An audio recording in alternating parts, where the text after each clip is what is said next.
Translation by His Divine Grace A.C. Bhaktivedanta Swami Srila Prabhupada Ki Jai.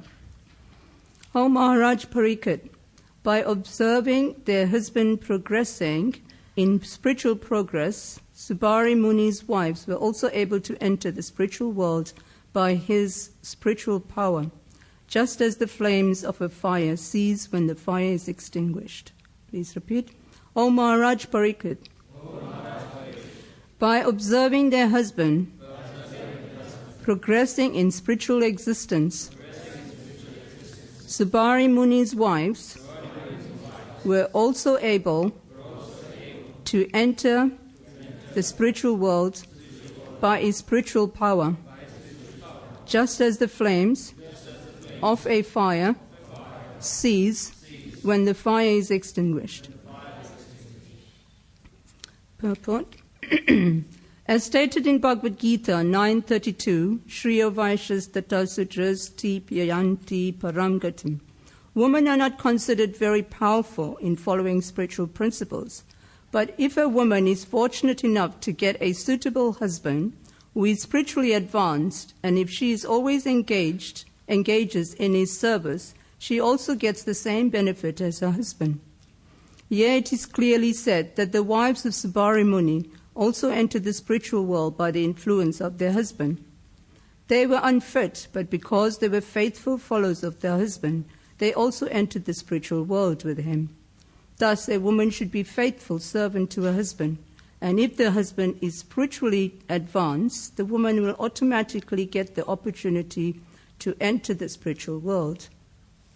Om Jnana Timirandasya Jnananjana Salakaya Chaksuran Malitanjena Tasmai Shri Guruve Namaha Shri Chaitanya Manobhistam Stapitam Jena Bhutala Swayam Rupa Gramayam Dharati Svapadantikam Vandeham Shri Guru Shri Yuta Padakamalam Shri Gurun Vaishnavamscha Shri Rupam Sakrajatam Sahagana Raghunatam Vitam Tam Sajivam Sadvaitam Savadutam Parijana Saitam Krishna Chaitanya Devam Shri Radha Krishna Padam Sahagana Lalita Shri Vishaka Vitamscha He Krishna Karuna Sindhu Dina Bandhu Jagatpate Gopisha Gopika Kanta Radha Kanta Namustate Tapta Kanchana Gorange Radhe Vrindavaneshwari Vishabhanu Sutadevi Pranamami Haripriye Vancha Kalpatrubhischa Kipasunubhya Vicha Patita Nam Bhavanibhya Vaishnavabhyo Namo Namah Shri Krishna Chaitanya Prabhu Nityananda Shri Advaita Gadadhara Shiva Sari Gaura Bhaktivinoda Hare Krishna Krishna Krishna Hare Hare Hare Rama Rama Rama Hare Hare. So, a lady is giving the class, believe it or not. It's all about lady this verse. But actually, Prabhupada gives a different twist to this verse. It might appear like it's all about a woman, but really it's about the four divisions of Varnashram: Brahman, Kshatriya, Vaishya, and Sudra. Actually, today is a very, very special day. It's Uttana Ekadashi, very, very significant. And also, it's the second week of the Ekadashi of the Kartik month. So it's even more special. And there's a lot of benefits. We'll just go through it later for the stalwart sadhakas that want to follow. There's a lot of benefits for today's Ekadashi fasting. And also, it's another auspicious, very auspicious day of Srila Gaur Kishore Das Babaji Maharaj's disappearance day. And he was a very, very amazing, very elevated personality, the spiritual master of Bhaktisiddhanta Saraswati Thakur. It wasn't very easy for Bhaktisiddhanta Saraswati Thakur to get initiation from Gaur Kishore Das Babaji Maharaj. He doesn't want to accept any disciple, actually. He wasn't into name, fame, glory, anything. It was very, very simple. Actually, Gaur Kishore Das Babaji Maharaj was an illiterate. He had no knowledge of grammar, whatever the case may be, but he was still very learned in the scriptures. It explains that he by-hearted the Srimad, the Vedic literatures. So we can imagine it's not necessary to be highly educated to become Krishna consciousness or have knowledge of Shastra. Just through hearing, actually through the 9 process of devotional service, Shravanam is the first. So just through hearing, one can get all the knowledge one requires to perform devotional service. So before I carry on, I do feel a little rusty because I haven't given class for months practically. So I would seek the blessings of all the Vaishnavas here to kindly bestow some mercy so I can say something. So I think we'll just say 1 or 2 things about Gaur Kishore Das Babaji, then a little bit about Ekadashi. I think it's very important, even though we fast from grains and beans, but there are some devotees who want to perform a little more austerity. So it's open to those that want to follow. At the same time, it's good for us to make announcements and say a little bit of the benefits of the Ekadashi. So those that want to really follow, they would take to it. So we leave the options open. And then we haven't got much time to go over today's verse. So actually, Gaur Kishore Das Babaji Maharaj was on this planet about 160 years ago. And he was born in a Vaishnava family, actually, in Faridpur, which is in Bangladesh. And he was married, believe it or not. I was quite surprised. He was married at a very young age, and his marriage lasted till he was 29 when his wife passed away. And then as soon as his wife passed away, he took sannyas initiation, which means Babaji. And he took it from Bhagavat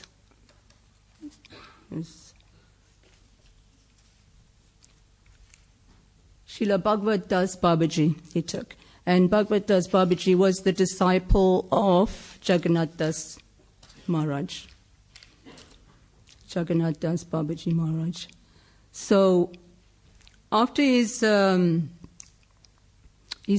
initiation, he moved to Vrindavan, and he spent 30 years in Vrindavan, going from village to village, doing a holy pilgrimage and sleeping under trees. And it was very, very simple. He used to go to the crematorium to get, some cloth, loin cloth to put on him. Also for his food, he used to take the remnants of food that was thrown away, and it's explained that he can be, his similarity was with Raghunath Das Babaji. He did similar things where he'd go and pick Jagannath Prasad from the dustbins. And when he heard that Jagannath Das Babaji Maharaj was installing Gaura Vishnu Priya deities in Yogapet, so he decided to go back to Navadvip. He spent the rest of his time in Navadvip, but then he found that people were following him everywhere he went, because he was such an elevated person that he wasn't left alone. So eventually he was a bit annoyed with this. So he took shelter of a dharmashala toilet, in the toilet. He started doing his bhajans in the toilet, the bathroom. So, and then the officials at that time found out that this elevated person was using the bathroom as a facility to perform his bhajan. So they came over and they wanted to make him build him a little bhajana kutir, and he said, "No, this is my bhajana kutir." He said, "Actually, the materialists out there, they stink more than the stool in this toilet."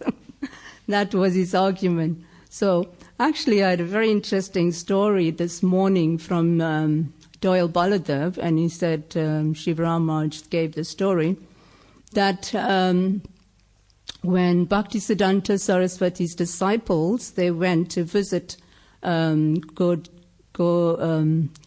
Gaur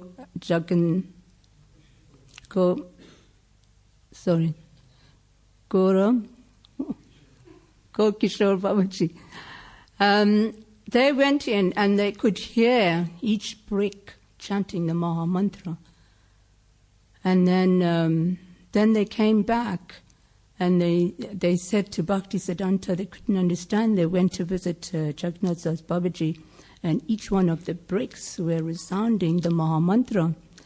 And Bhaktisiddhanta Saraswati said, yes, this is the potency of a pure devotee. When he's totally and utterly absorbed in Krishna, then you can hear the Maha Mantra anywhere. So he left his body in November 19th, in the 1915s. So actually when when Bhaktisiddhanta Saraswati asked for initiation, because his father, Bhaktivinoda Thakur, insisted that Bhaktisiddhanta Saraswati take initiation from Gaur Kishore Das Babaji. So when he went to ask for initiation, Gaur Kishore Das Babaji Maharaj said, I will have to ask Lord Chaitanya. So he came another day and he said, did you ask Lord Chaitanya? He says, I'm sorry, I forgot. And then he came another day and he said, did you ask Lord Chaitanya about initiation? And then he said, well, I asked him, and he said to me that he's not because Bhaktisiddhanta Saraswati was, he had a lot of he had a very moral character, and he was very scholastic.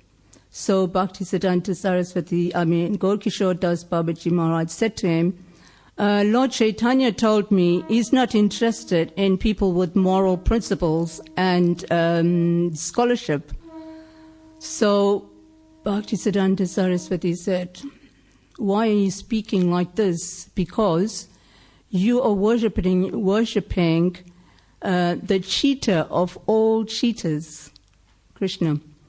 And now you are trying to cheat me. So I am never going to let go. One way or another, you're going to accept me. Then he mentioned Ramanujacharya. He said Ramanujacharya, he asked for initiation 28 times. He got initiation before. After 28 times of begging, he got initiation. So I'm going to wait. Shri Shri Radha Gokulananda ki jai, Sitaram Lakshmana Hanuman Shri Gonitai ki jai. So he said he was going to wait. And seeing Gaur Kishore Das Babaji, seeing the determination and determination of Bhaktisiddhanta Saraswati, then he accepted him as his disciple and he bathed him with the dust of his lotus feet.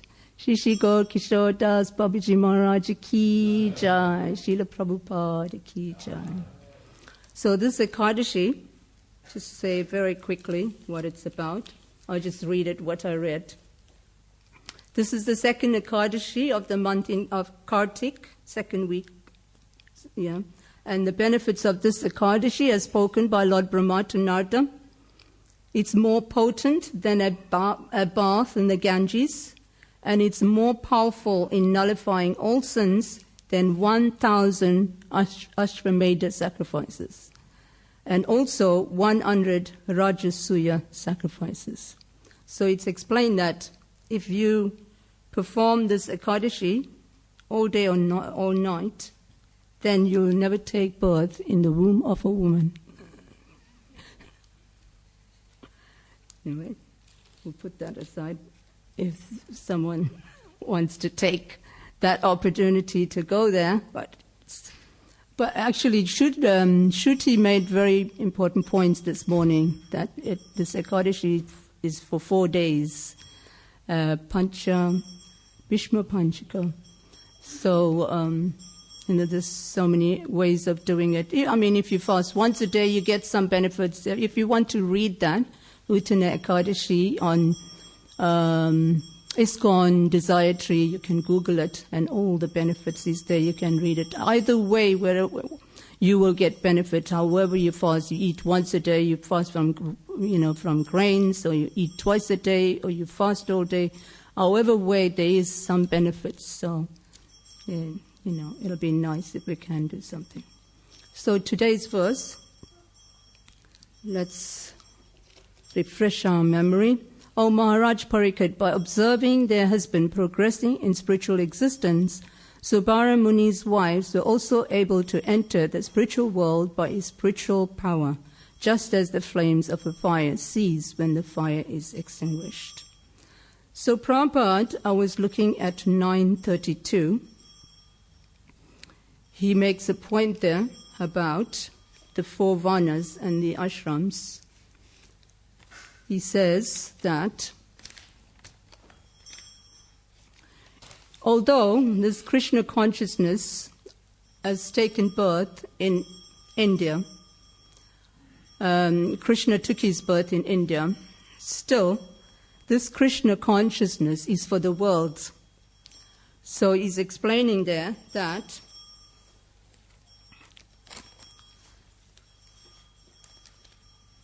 in India, Krishna took his birth, but learned acharyas, great scholars, they take to this Krishna consciousness. And that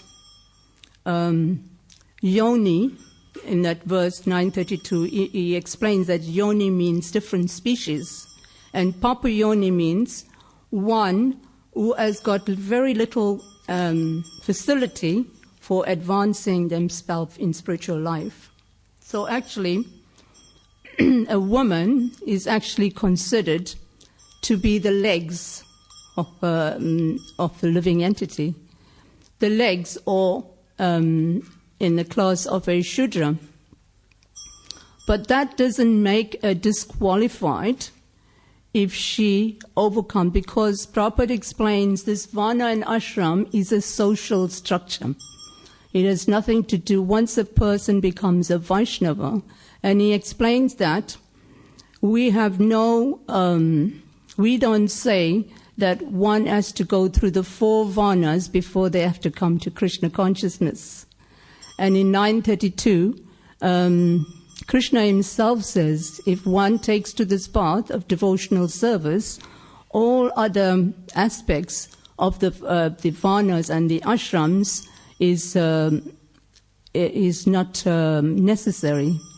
So we can see from this that Srila Prabhupada is actually following Bhagavad Gita to the T. One may argue that, in India it might be controversial that Srila Prabhupada accepted women within the movement, but actually, according to Shastra, it's not contradictory, because in 932, Krishna actually says he will accept anyone. Whether he's a Brahmin, Kshatriya, Vaishya, or Sutra, he can be a devotee. And Kulangana once told me, one lady asked Srila Prabhupada, can ladies go back home, back to Godhead? And Prabhupada said to her, as long as you think you're a lady, you'll never go back home, back to Godhead. So within our society, we have to understand that Prabhupada is teaching us time and time and time again. Every lecture, morning while we're dressing the deities, we listen to Prabhupada's class. All the time he's stating, Aham Brahmasmi, I'm a spirit soul, we're not this body, we're not this body. But we still, because we're so conditioned to this body, it's practically impossible to get out. We're always looking on the bodily concept. Even us. Actually, I find that when we become devotees, it's harder to get off this bodily concept, because then we're differentiating, okay, can't go close to this woman because, she's a different yoni, different kind of species, or I can't go close to this man. This is how we are. Of course, we have to discriminate according to how the spiritual master gives his guidance, and we have to follow that. But when I was looking at this verse, I was thinking, the materialists, they have no concept of male, female, and he or she or whatever. They can mix freely.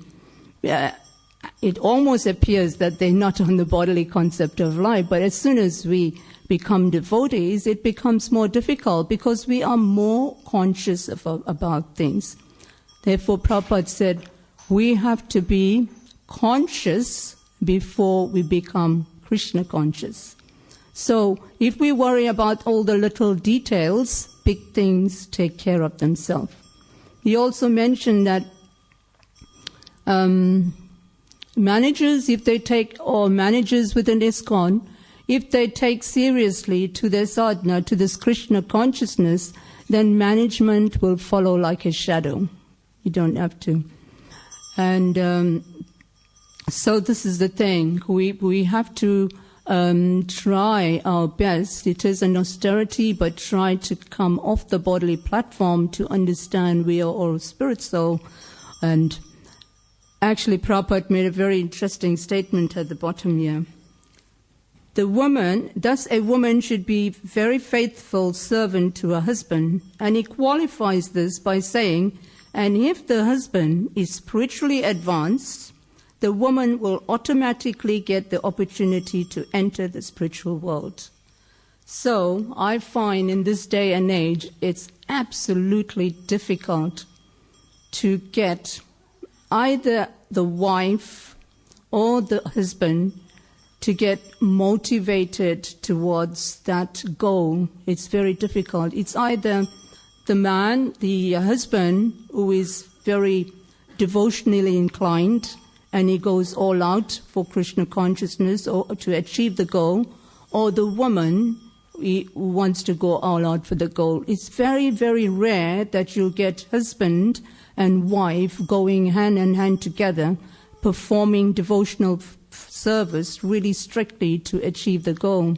Hence, we have so many problems within our society for a husband and wife relationship. And we might say, oh, it's the man's fault. We might say it's the woman's fault.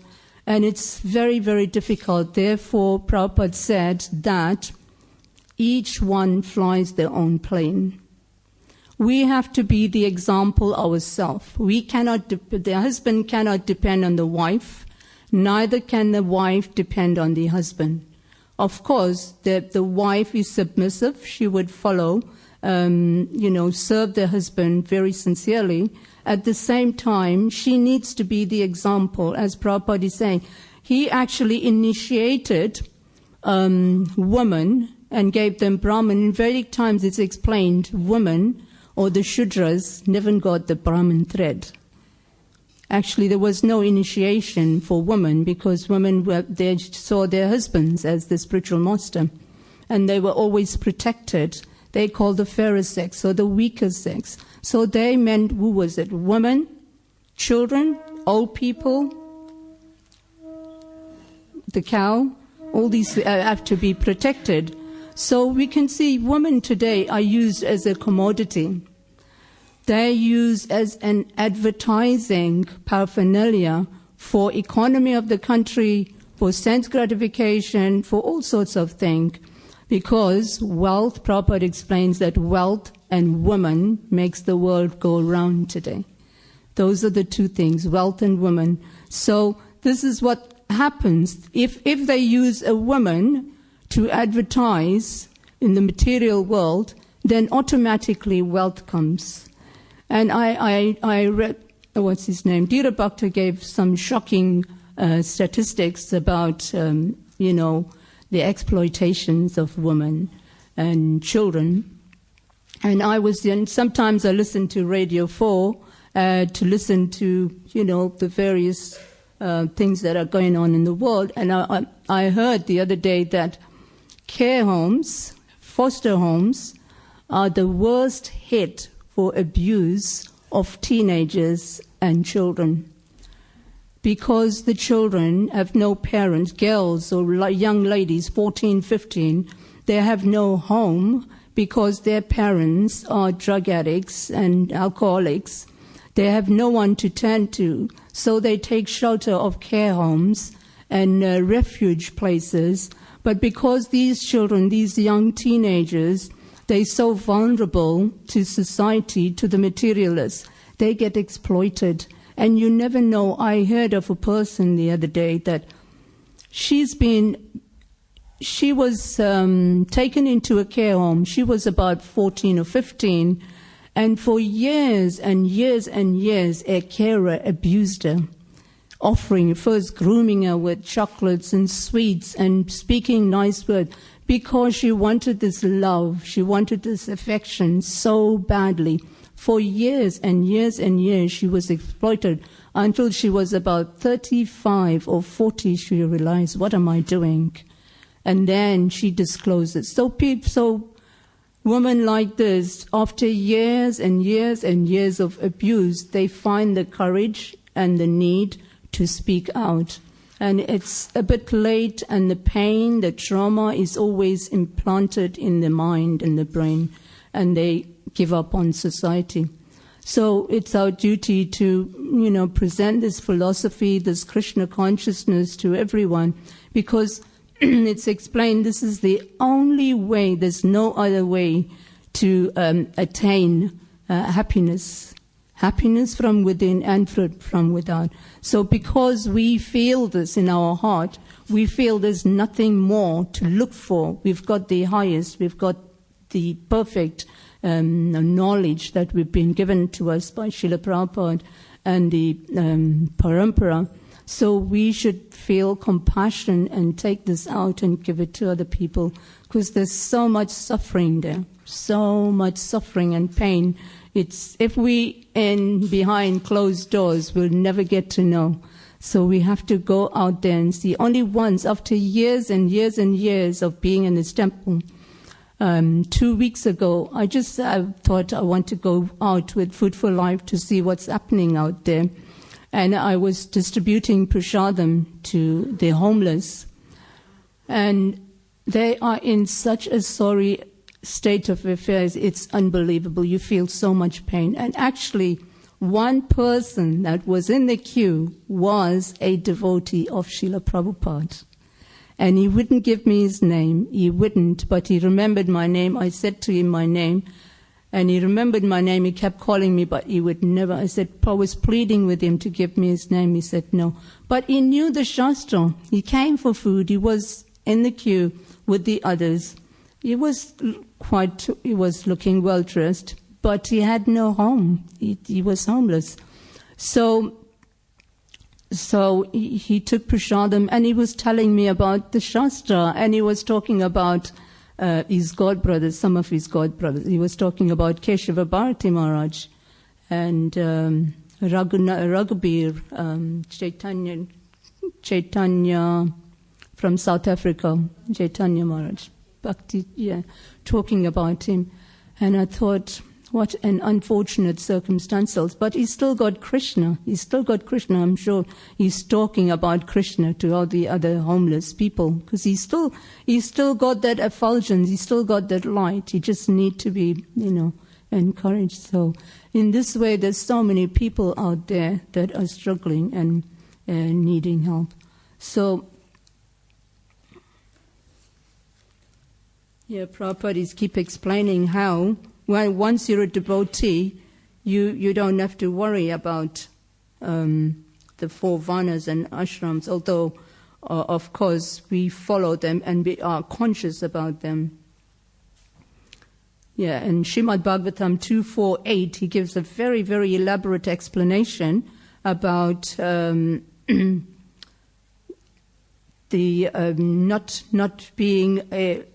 not having any discrimination between lower and higher classes. And he says that all one needs is the guidance of a spiritual master. If one takes the guidance of a spiritual master, then in due course of time, he becomes really strong and powerful, and he can pass this message.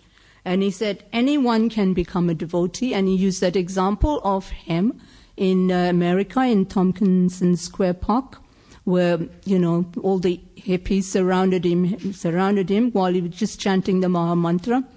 And today, they big sannyasis, big gurus, and they're spreading Krishna consciousness all over the world. So it doesn't matter what level one is, so they can take to Krishna consciousness. And it's amazing. He says, why do people take to Krishna consciousness? Why has Krishna consciousness become international? Even Christianity has become international. Even Muslim is international. Every religion that you take, not only Krishna consciousness, every other religion is international. Why is it international? Because every religion is connected to Bharatavash. At one point in life, the whole world was Bharatavash, and it was ruled by Lord Bharat Maharaj. So Prabhupada gives a little synopsis of this. It's quite detailed, but he was just saying that there's few states in India that one of them is Kiratu and Andhra. You come from Andhra, right? Prabhupada mentions Andhra, yeah? And these are like from Aboriginal family. I'm not saying this, Prabhupada is saying. Aboriginal family, and they come from the Chota and Nagpur and Tirupati, where Lord Balji resides. So, as time goes, then things change. People take to devotional. It's just mainly the kings of that time that were ruling were falling down from their positions, and they broke the line of morality and spiritual codes. So the people were suffering for that. So he explains that that the Hunas, they from East Germany and Russia, they're certain class of people. And the Kiratas and Andhras, they from like Tirupati and places like that. And he was also talking about Turks and Chinese. They were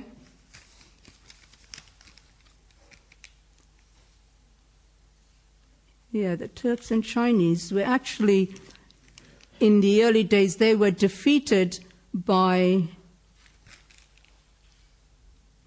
Bhima and Sahadev. This is going like 5,000 years. So it's like there was, all the states have been separated, but they're all corrected for, to 5,000 years away. Actually, the word Andhra Pradesh, which is in South India, it's still called the same name. And now we can see Prabhupada saying, if after 5,000 years, Andhra still got its name. So it hasn't been changed. So therefore, people take to Krishna consciousness, they take to Islamic society, they take to Christianity. Why? Because there is a connection there. And he said, God sent Jesus and Muhammad to teach love of God. Just simple thing like love of God. And Jesus Christ came to teach love of God. A simple thing like love of God. And they crucified him. And while he was dying on the cross, he was praying, Father, forgive them, for they know not what they do. I have much more to say to you. He said to the people, I have much more to say to you. But you wouldn't understand. You haven't got the capacity to understand. So in this way, even Muhammad, when he came, you look at the Quran, Muhammad says he's a prophet sent by God. So the Muslims, they worship the Almighty, not in person. They worship the star, the moon, the sun. They worship all these, the demigod planets. But they know there's an Almighty, but they can't put the finger on who the Almighty is. I think in Vaishnavism, Vaishnavas, devotees of Krishna, are the only ones that know Krishna as a person.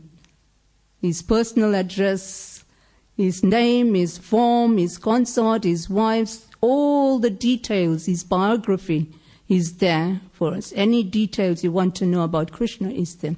And the whole Bhagavad Gita, you can see the whole of Bhagavad Gita you read, Krishna is declaring himself as the Supreme Personality of Godhead. Manmana bhava madbhakto sarvadhamam parijyacha Daivi Isha Gunamai, Ham Sarvasya Prabhuvu. All these verses in Bhagavad Gita, Krishna is actually establishing himself as the Supreme Personality of Godhead, and no other Bible or book does this. So we have to be very convinced and very determined and very faithful in following what the acharyas are telling us, what the scriptures are telling us. So we on the safe side.